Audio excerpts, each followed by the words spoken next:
Well, first of all, I want to thank you very much for the very insightful talk you gave us. Thank you very much for having me here. And now thank you very much for coming in to answer a few of our questions. Delighted. I would like to ask you, you were born in Segovia, that's right? Not exactly, but I grew up here. I went to high school here, and then I went to university in Madrid. I studied in the United States, a postgrad in journalism and international business. But Segovia is like the city of my early years, and it always go in my memories. That's why I was wondering, from Segovia, you've become a sports journalist especially focusing on the American market. How did this come about? Well, it's very simple. I studied in Madrid, communications. But because of an age situation, I finished my degree with 21 years old. And I said, well, what am I going to do as, this young? So I decided to apply for a scholarship, and I went to the United States. And I played basketball there for a while, in University of Arizona State. And at the same time, I went to a postgrad in journalism and international economy. I began working for the Phoenix Suns, the NBA team at the moment, and I scouted for them. I scouted talent for them, and the rest is history. And because you know Michael Jordan personally, may I ask you, because in your talk you said that the persona created by the company, by Nike, is completely different to the character he actually is. Yes, that's true. And he even recognized that. At the very end of his career, he gave an interview where he said, well, I think that, they ask him the typical question. Sometimes sports journalists tend to go transcendental.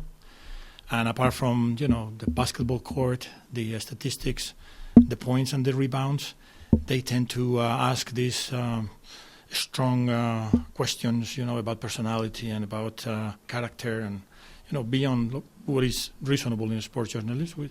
And one journalist asked him, are you a better person now than you were when you played for North Carolina your freshman year? And he said, yeah, I am a better person, but also because of Nike. So what I try to say in the seminar is that Nike created a persona of Michael Jordan that was beyond any doubt. They created a persona that was, clean, neutral in terms of politics or social issues. They tried to create a guy who was faithful to the wife, who never cheated.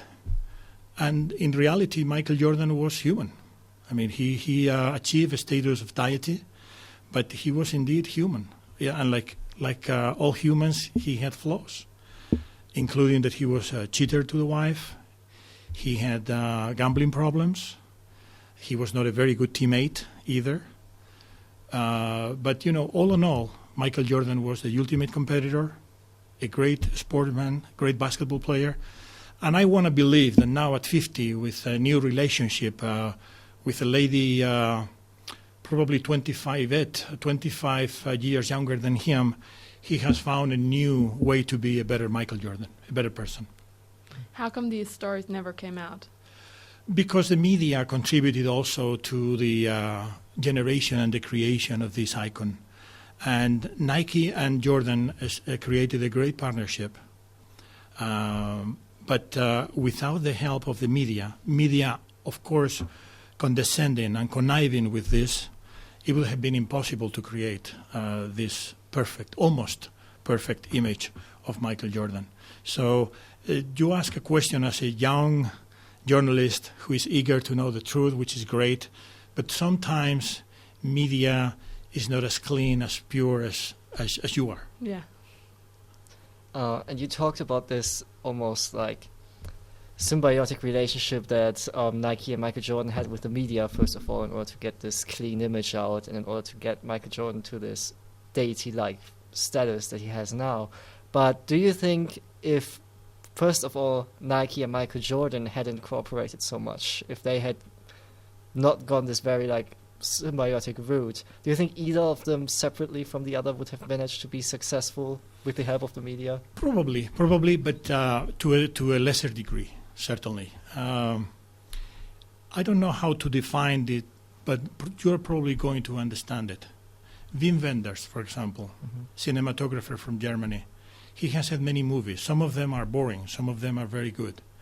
But Der Himmel über Berlin, he created it only once, and it was perfect. It was the perfect harmony, the perfect symbiosis between the actors, the story. What may have been a boring story was a great movie. So Nike and Michael Jordan created the perfect relationship because it was the time. It was the century probably to do it, the 20th century. And I'm pretty sure that Nike would have had a wonderful business plan had not had so much presence of Michael Jordan. And Michael Jordan would have been a great basketball player, probably the best of all time as he is now. But probably, I'm pretty sure that separate, they would have not achieved what they have achieved together. Okay, so the question is whether you think that companies tie themselves so much to this icon, whether you think there is like a risk involved in this. Of course there is. There is always risk, and Nike has proven that with Kobe Bryant, he had this tremendous, terrible affair in Colorado, where he allegedly raped a waitress there. Tiger Woods cheated his wife. Lance Armstrong doped. Michael Jordan, the perfect icon, he was a serial cheater. He had a serious gambling problem to the point that he needed to see a therapist. Nike will always stood by the athlete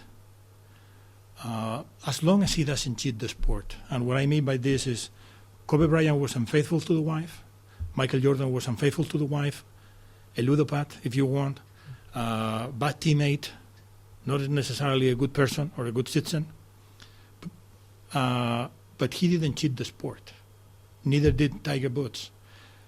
Lance Armstrong instead, and this is why he has been released, and they don't even want to know where he is now. Lance Armstrong cheated the sport when he admitted that he doped to win all those 7 Tours de France. So Nike associates very much with the athlete. They will try to cover up, they will try to maintain this clean image, and they will stay by you as long as you don't cheat the sport. If you cheat the sport, Nike would be very much affected. The stock will lose value, and they will not admit that. But as long as you don't cheat the sport, Nike has a history of staying by the athlete.